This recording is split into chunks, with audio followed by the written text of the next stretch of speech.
In this program, we're going to talk about all sorts of things regarding the nature of reality, the time and space, the beliefs, the brain and heart coherence, the breath awareness, the self-love concept, visualization, and energy work. There'll be a lot of things that are interesting to a curious mind. And of course, all for a purpose of how to put these concepts into practice, in the daily practice. I'm all about that.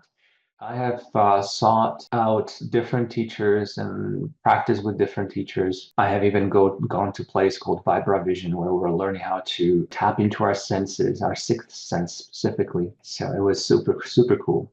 And these are like real life Jedi's, these guys. We were looking for items. This was this little beanbag that were put in front of us and or held in front of us somewhere in space, anywhere in our vicinity of our arms. And we were supposed to tell where the bag was.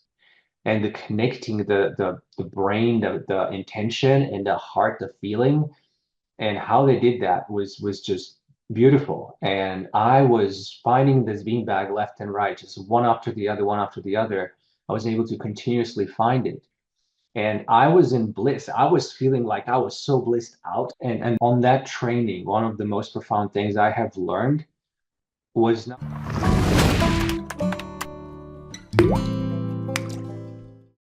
Hello, everyone. Welcome to Awake and Aware program. I wanted to start this program because I love talking about life and ideas around, what is the nature of life? Where does the thought come from? What is really awareness? How do we live mindfully? And, questions of that nature. And since I was a little kid, I was curious, like, how does this world really work? So in this program, we're going to talk about all sorts of things regarding the nature of reality, the time and space, the beliefs, the brain and heart coherence, the breath awareness, the self-love concept, visualization, and energy work.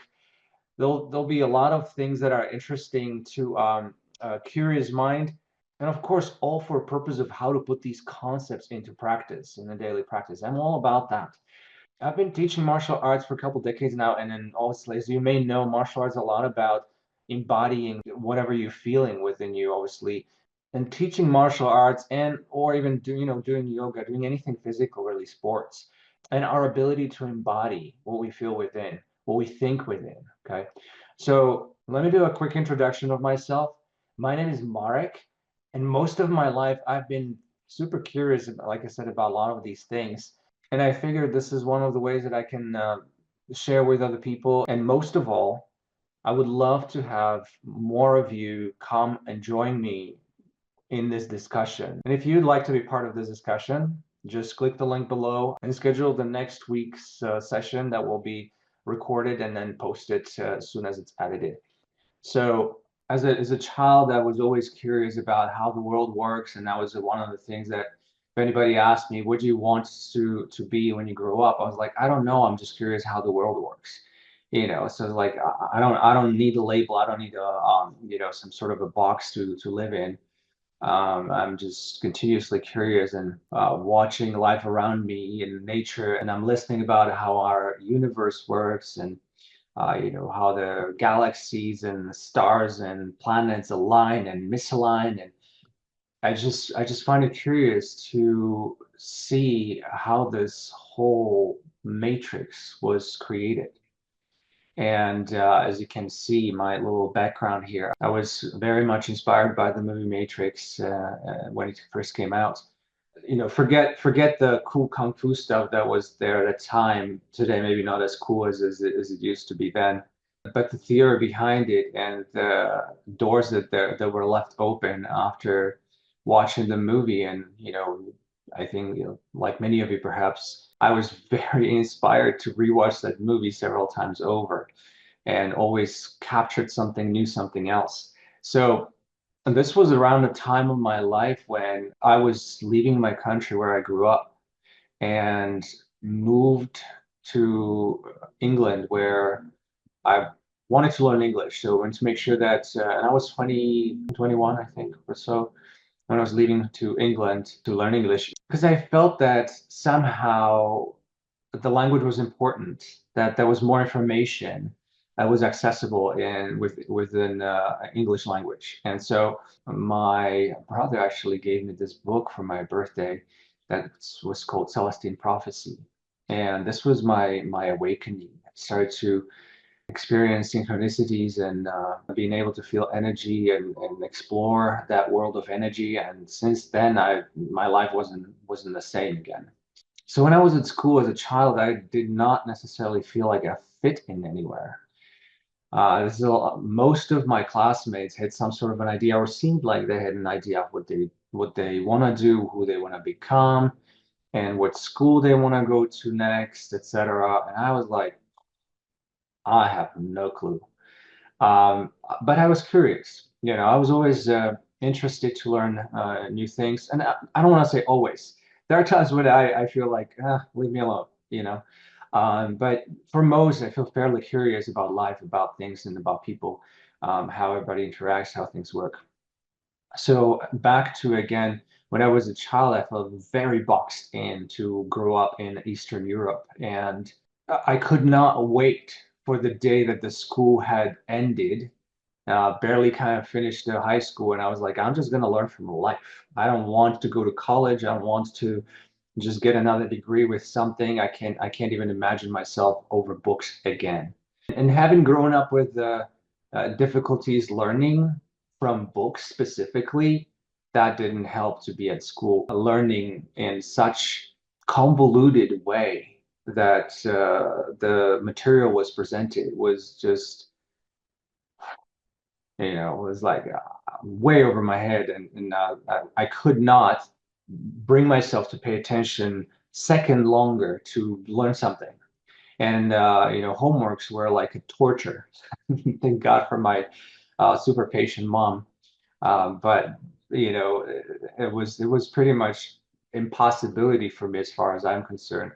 And when I then left the country and I started to learn more about how the world actually works through books, through movies, through audiobooks specifically, I would say. I did read a few books, but as you can tell, dyslexia was very strong as I was growing up. So I literally felt like the letters were just like jumping around and I couldn't, it's like, I can't focus. Why are they moving? So. But when I got into life, I started to work, started to earn my own money, started to feel like I had something that I was creating myself. That was great. And as I was reading this book, Celestine Prophecy, and the chapter about energy came around, I was thrilled. I was like, whoa, what do they mean by seeing energy? You can see energy? That's cool. How do we do that? And then they were talking about, not just like how to see energy, perceive energy, but they were also talking about how people fight for energy. That there's this different kinds of personalities that will figure out how to manipulate another person, and that person, when is manipulated, will give up their energy and will give it to them, basically. So it's like a stealing energy back and forth. It's like tug of war, which I found was very accurate and also just crazy making. It's like, why do we have to do that? Why can't we just like get our own energy and just like go with it and learn how to get our own energy every day, every morning, or every evening, and do our best to maintain it and just go about our day. Well, so there's a lot more behind that, but that was the first glimpses of the awakening, and that was really fun. So I read that book, I think, like 30 times or something, and there was a few other books that followed, sequels to that. Celestine Prophecy, there was a 10th Inside, and then Secret of Shambhala, and then the 12th Inside. So there was quite a bit to learn from that. And the last book was all about integrating, which I didn't get for quite a while. And so I had to learn the hard way. It's very important to stop, to pause, and uh, put your feet on the ground and integrate stuff. Things that you learn in your head, things that you understand and even feel through your heart, they're great to know and great to feel, but you really have to put things in action. And that becomes a little bit more complex. So after a few years in England, I was like, oh, I don't like the country. It's so it's just everything is so gray, although very green and interesting at times. And it's fun to always go visit and see my friends and or see the places again. But I just felt the energy was just so low. Not something I was looking for at that time. And so I wanted to experience this higher energies. And in the book they talk about living in the mountains. I was like, I wonder where I could go. And then my boss in England says, "Hey, we were just visiting Colorado in Aspen, Colorado." And I was like, Where exactly is that?" And they showed me videos, and I was like, "Whoa, this looks cool." Well, the rest is history. Now I live in Colorado and have lived for the last couple decades. So, and it's been wonderful. It's been interesting. It's been cool. It's been challenging, and all of the above. So when I got here, I was waiting most of my childhood to start some sort of martial art. I don't know why I felt drawn to martial arts, specifically Kung Fu most of all. That felt right for me for whatever reason. I'm not sure why. Not karate, no taekwondo, no jujitsu or anything like that. That didn't feel right for me, but the Kung Fu did. And again, can't explain why. Maybe we'll get to that later, though. I did understand why later on. So stay tuned. And so as I got to States, I signed up right away to a Kung Fu school and started to practicing. I practiced very diligently every day for several hours for a few years. And eventually I got a chance to go to China.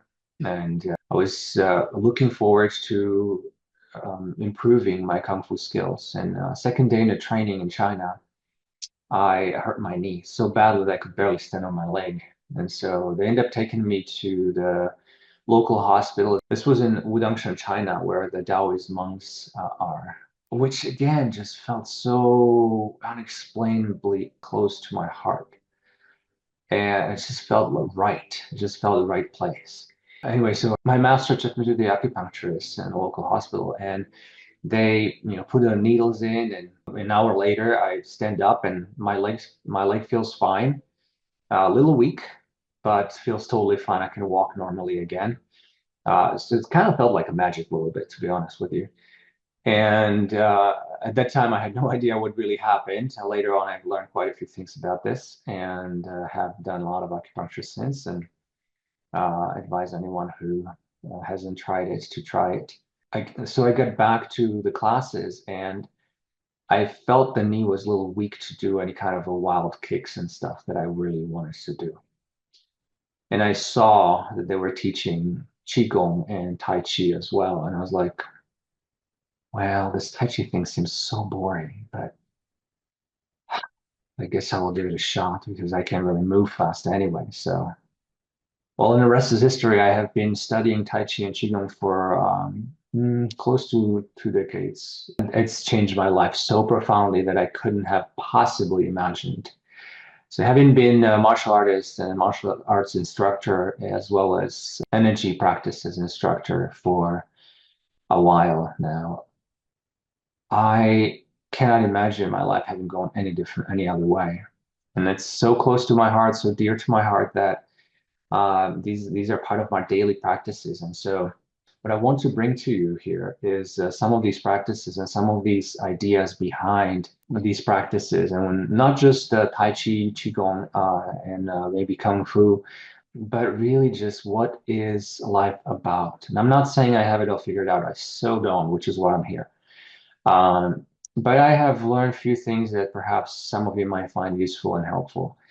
And so definitely stick around. I'm gonna do a quick practice at the end of this, so stay tuned in. So then later, when after practicing Tai Chi and Qigong for a while, I have felt like something was still missing.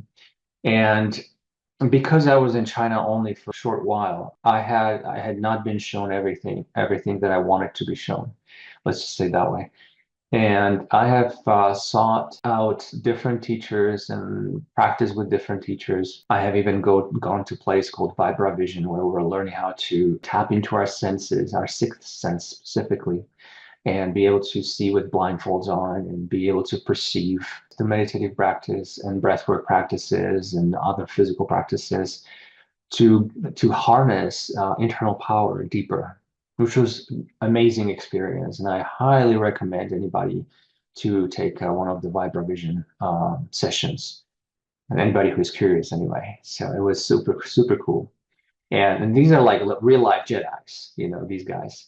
I mean, there was a guy who was reading anything really, reading with blindfolds on. And I have these blindfolds that you cannot see through them. In fact, that's kind of a point. So if you were able to see something, it would be almost distracting. So you want that darkness, you want that lack of light really to have a different perception. And the way they teach is very cool. And on that training, one of the most profound things I have learned was not that I saw these things happen, I felt these things happen to me. Not that I was able to yet read with my eyes closed, but we were looking for items. This was this little beanbag that were put in front of us and or held in front of us somewhere in space, anywhere in our vicinity of our arms. And we were supposed to tell where the bag was. And with few techniques, and as they guided us through these meditations and breath work and just setting the mind certain way and the connecting the brain, the intention, and the heart, the feeling, and how they did that was just beautiful. And I was finding this beanbag left and right, just one after the other, one after the other. I was able to continuously find it. And I was in bliss. I was feeling like I was so blissed out. I didn't really know that time what exactly was happening, but I was feeling blissed. And so I was just like smiling and enjoying having fun kind of thing.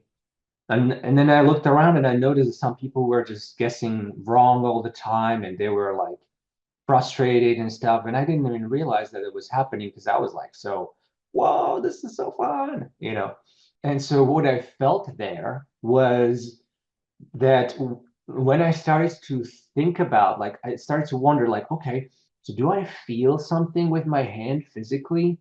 So let me see if I can like tell if I can feel something like where the beanbag is. As soon as I brought my mind into this, I was always wrong. Really, I didn't get any single one right.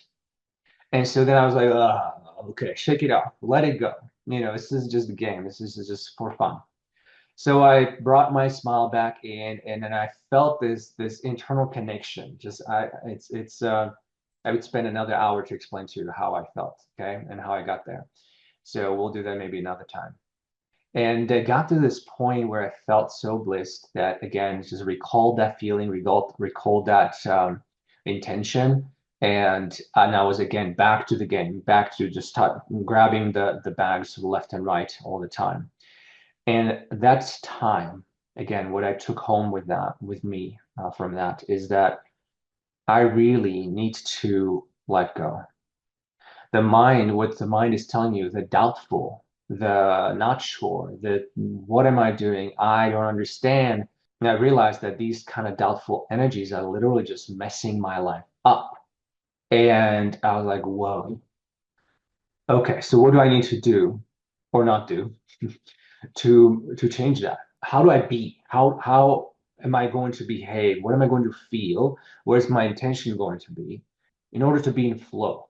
Basically, just like flowing on a river, going with the flow. And so I catch myself at times when I'm starting to struggle and things are just not going right, and I realize that I'm off.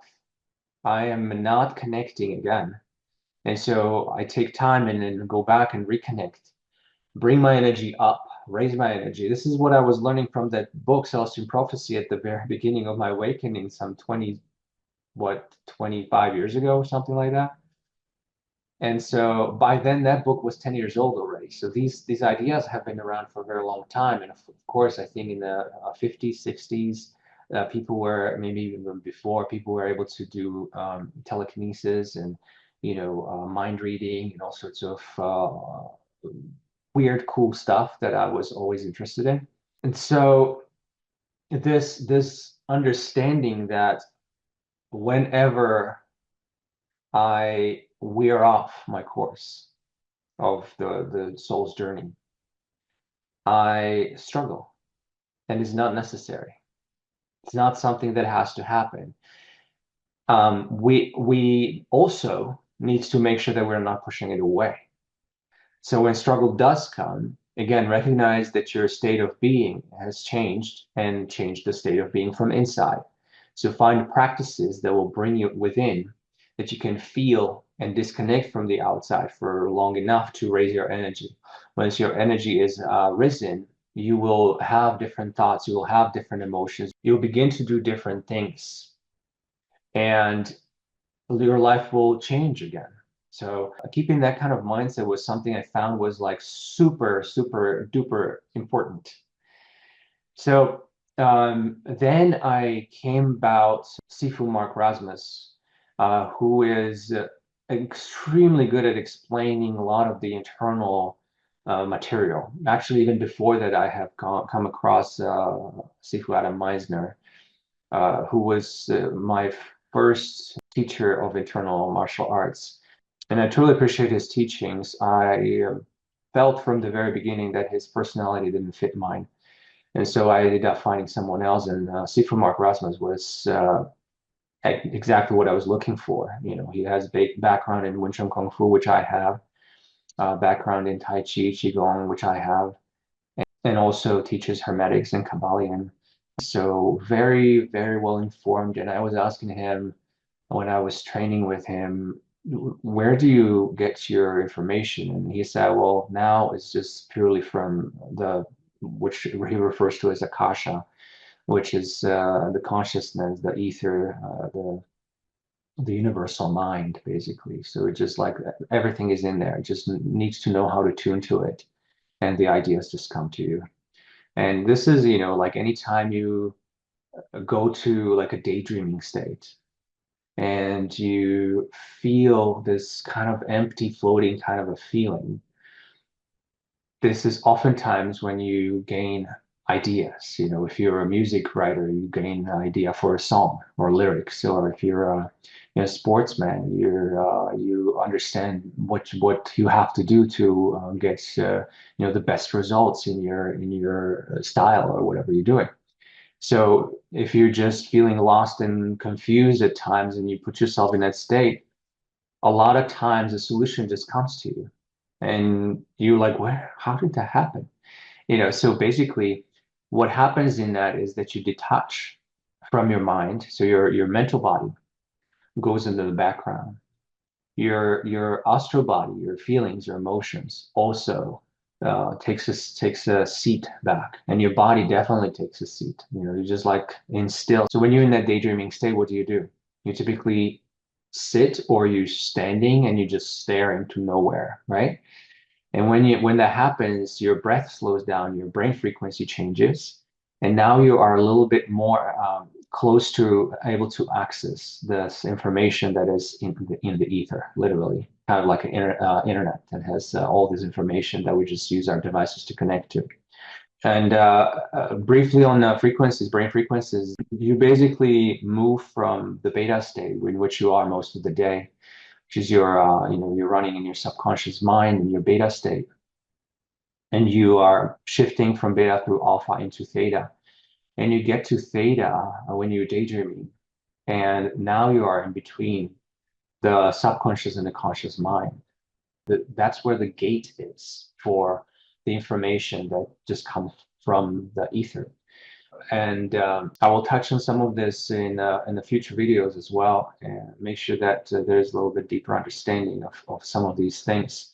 So back to what I was learning with Sifu Mark Rasmus, specifically around Qigong and Tai Chi as well, and most of all, the meditation and kind of how to differentiate between certain things and how to put yourself in these states at will, quickly, basically. Because, in today's world, everything's moving fast, so you can't sit in meditation for an hour.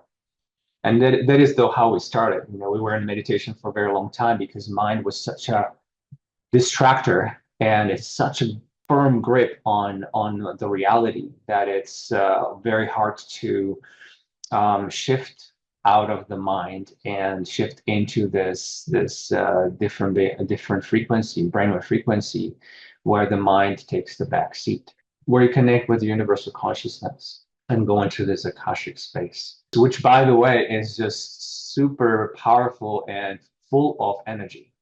So you can go into that state for a few minutes, and you come out of that state and you go like, whoa, okay, let's go get something done. So you won't need to be in meditations for hours and hours on. And if you want to be, if you want to, retreat somewhere in the mountains and just live in a hermit life, so be it. You can do that too. It's really so much fun to spend your.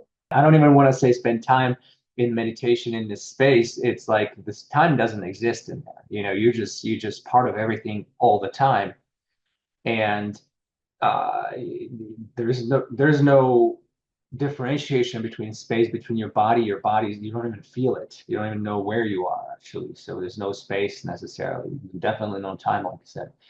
And you're just connecting with the consciousness, just purity of connection, and you feel whole, you feel complete. And so I feel like it's important to integrate that. So learn how to get there as frequently as possible, that it becomes second nature. So you can flip a switch and get there, and then flip a switch and get out of it. And from there, again, within there, you will have ideas will come to you. You will feel a lot more power, okay, that will come through. Yeah, so those were the most important things that I feel I've learned from Sefer Mark Rasmus, and I'm gonna go see him again a few more times. There's a lot of wisdom that comes out through the portal that through which he is accessing. Not saying that I need to, I just want to. I enjoy the community that he's created, and some of my friends, the students there, I always look forward to see and practice with. And again, important for the integration is that I've learned to not only understand something in my mind, but feel something through my astral body, through my feelings, through my emotions, connect those two, and then also bring it into physicality. And in the exercises that we practice, we basically work one-on-one. So you um, either work in proximity without touching. Sometimes you will hold shoulders, sometimes we'll hold forearms, sometimes we'll hold fists and fingers, etc. And you can use this with healing, one person on the other, one person towards the other, and or you can use this martially. So there's several applications for this kind of stuff. The crucial point that I started to understand learning these things is that it's not enough to know, because the world is full of information. So much information, it's overwhelming actually. And it's not enough to know. It's important to be able to integrate stuff. So I want to be able to give you some practices each time we do this, where you can integrate things. Okay, it's important to feel as well as to have intent. So have intent about something that you desire in a life and or see yourself doing. Feel what that would feel like when you were doing it, if you were doing it, and then beginning to act upon that. So, for instance, for me, I see myself as a podcaster as well as the martial artist that teaches classes. So I see myself in loving relationship, and so all these things I am bringing into my life as I think them, as I feel them, and I start to take actions to connect the steps that will take me basically into what I visualize, what I feel, what I imagine. Okay, it's a practice worth practicing anyway. One other thing I briefly touch on is as I've gone through training on NLP, which is neuro linguistic programming, which is where you learn a lot of cool stuff. This is training that any law enforcement uses for their people. And a lot of times NLP is abused in this world because you can basically manipulate people's minds with those techniques. That's not what it was meant for originally. It was meant for you to train your mind and retrain your mind and help your life basically. And I also have fairly recently done hypnotherapy certification, and that was so much fun. And to go through what today is referred to as shadow work or inner child work, it was so needed. Let's just say it that way. It was so needed for me. And not something that you need to tangle yourself into. This is not, you don't need years of therapy. Therapy is a great thing as long as you're not doing it for like ever. Okay. You need to be able to learn with your mind what's going on, what happened, and how you find links between what you're doing today and what you have learned as a child. It's very important to find out. But you cannot change your subconscious mind with your conscious mind easily. You have to be able to get into the subconscious to actually make changes of the programs in there. Okay. Your conscious mind can try to outsmart itself to try to figure something out, but it takes forever. It takes a long time, like lifetime, to learn some of this stuff. So if you have the ability to go to a subconscious mind, which we'll go over how to do, and you can understand something from your conscious mind of like what happened in your childhood, who you had become, what meaning you gave your life, your things that were happening with your family, with your friends, at your school, etc. The meaning that you have given. Once you understand that, taking yourself into the theta brainwave state and then going into the subconscious mind, then throwing suggestions in there. So this is where hypnotherapy is so effective, or can be so effective, because you are now not changing your subconscious programs with your conscious mind. You are going into subconscious and changing your subconscious program from within subconscious. So a lot easier to do it that way. Now, I'm not saying that hypnotherapy is the work to do. It is great work, and I enjoyed learning about it. So, bottom line, again, the most effective work that I have done with myself is by far meditation. And I don't mean just focus on your breath and do body scan. That's a start. That's learn how to start to hold your focus, hold your attention. Yeah. But going way beyond that into the space and understand the connection with the consciousness. So when you consciously reconnect with consciousness of the universal mind, you will feel this wholeness and you won't feel like you need anything. All this striving and trying and tensing and winning and whatever else, it's just making us crazy. I'm not saying we shouldn't have fun in life. We absolutely need to have fun. And this whole life needs to be like a game playing, and understand that um, going with the old schools, work hard to get somewhere is that can't work. It won't take you where you want to go. So, all right, I think I'll leave it at that. We'll go into some more interesting talks in the next videos, and briefly again, as I promised you, do a little bit of a practice. So here's one practice that I've enjoyed. So if you meditated before, this might be easy. If you haven't meditated ever before, this might be something that you might want to try and you might enjoy. So if you have a space where you can be quiet, when you don't have any distractions, and you're sitting, you're not driving, and you're not in the bathtub, okay, so bring your awareness to your breath. And so when you're breathing in, breathing out, I want you to feel like your chest, your diaphragm is help your chest expand as you inhale, and then contract as you exhale. And then make sure that you're not breathing from your chest, okay, that you're breathing actually from through your belly. So you pull the air into the belly, feel the belly expanding, feel the chest expanding, even fill up the air in your head, and then slowly let it out. And breathe in through your nose, breathe out through your nose. Okay, so let's do that. Don't close your eyes yet, but I'll have you close your eyes in a bit just so you can see what I'm doing, and then close your eyes. So what we're also going to do, I'm going to have you follow as you're breathing in, let your hands expand like a balloon, and then as you're breathing out, let your hands contract. Right? And hold the arms somewhere closer. Get up a little bit. Hold your arms somewhere closer to your belly, like so. And as you feel that breathing in, breathing out,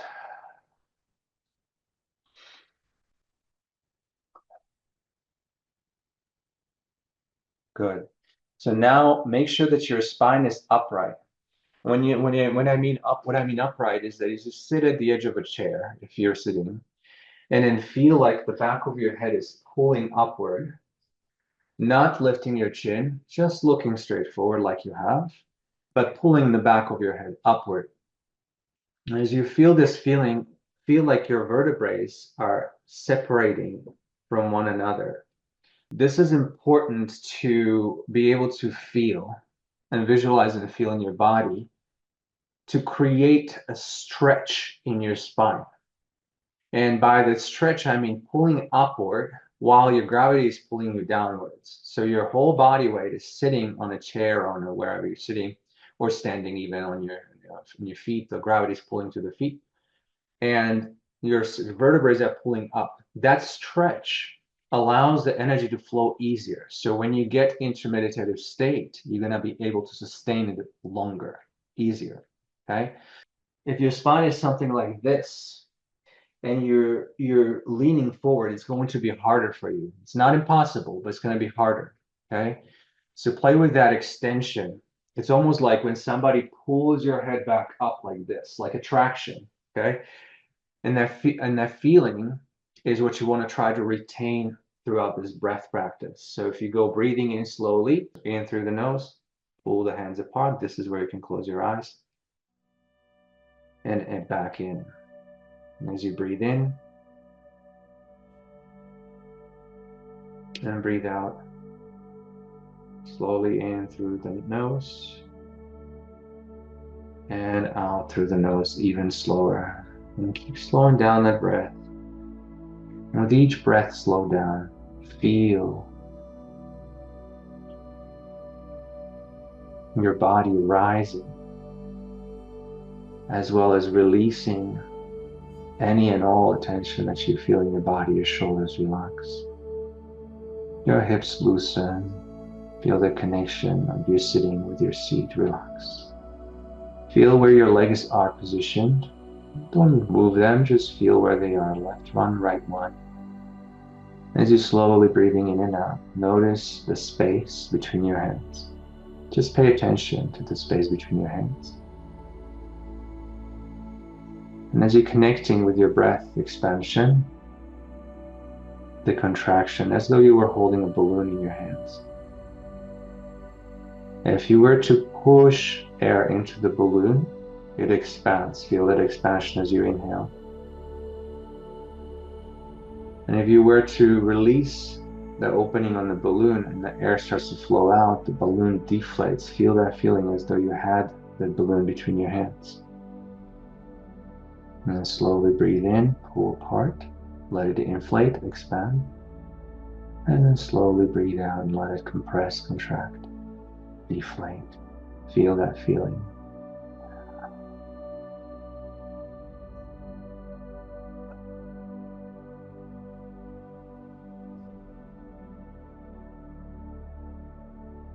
And as you're slowing down your breath over and over,